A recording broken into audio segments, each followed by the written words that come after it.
Жила-была маленькая девочка. Мать любила ее без памяти, а бабушка еще больше. Ко дню рождения внучки подарила ей бабушка красную шапочку. С тех пор девочка всюду в ней ходила. Соседи так про нее и говорили: вот красная шапочка идет. Как-то раз испекла мама пирожок и сказала дочке: Сходи-ка, красная шапочка, к бабушке, отнеси пирожки и горшочек с маслом, да узнай, здорова ли она.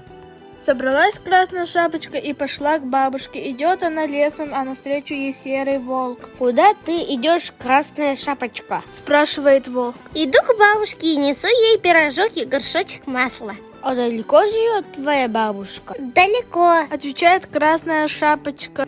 Вон в той деревне за мельницей, в первом домике с края. Ладно, Говорит волк. тоже хочу проведать твою бабушку. Я по этой дороге пойду, а ты ступай по той. Посмотрим, кто из нас раньше пойдет. Сказал это волк и побежал, что было духу, по самой короткой дорожке. Красная шапочка пошла по самой длинной дороге. Шла она не торопясь по пути, останавливаясь, рвала цветы и собирала в букеты. Не успела она еще до мельницы дойти, а волк уже прискакал к бабушкиному домику и стучится в дверь. Тук-тук. Кто там? Это я, внучка ваша, красная шапочка. Я к вам в гости пришла, пирожок принесла и горшочек масла. А бабушка была в то время больна и лежала в постели. Она подумала, что это и в самом деле красная шапочка, и крикнула: Дерни за веревочку, дитя мое, дверь и откроется. Волк дернул за веревочку, дверь открылась. Бросился волк на бабушку и разом проглотил ее.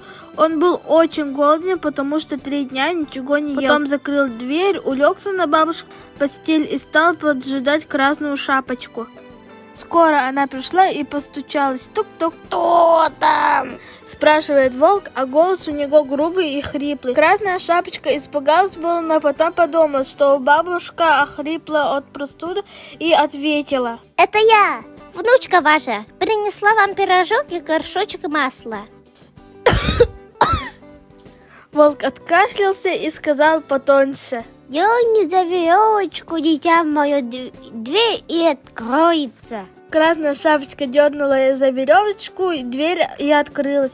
Вошла девочка в домик, а волк спрятался под одеяло и говорит: Ложи-ка, внучка, пирожок на стол, горшочек на полку поставь, а сама приляг рядом со мной. Красная шапочка прилегла рядом с волком и спрашивает: Бабушка, почему у вас такие большие руки? Это чтобы покрепче обнять тебя, дитя мое. Бабушка, почему у вас такие большие уши? Чтобы лучше слышать, дитя мое.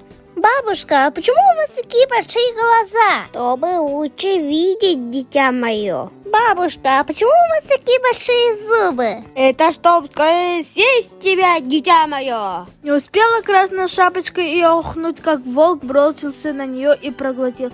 Но, по счастью, в это время проходил мимо домика охотник с ружьем на плечах. Услышали они шум, вбежали в домик и убили волка. А потом распорол ему брюхо, и оттуда вышла красная шапочка, а за ней бабушка, и обе целые и невредимые.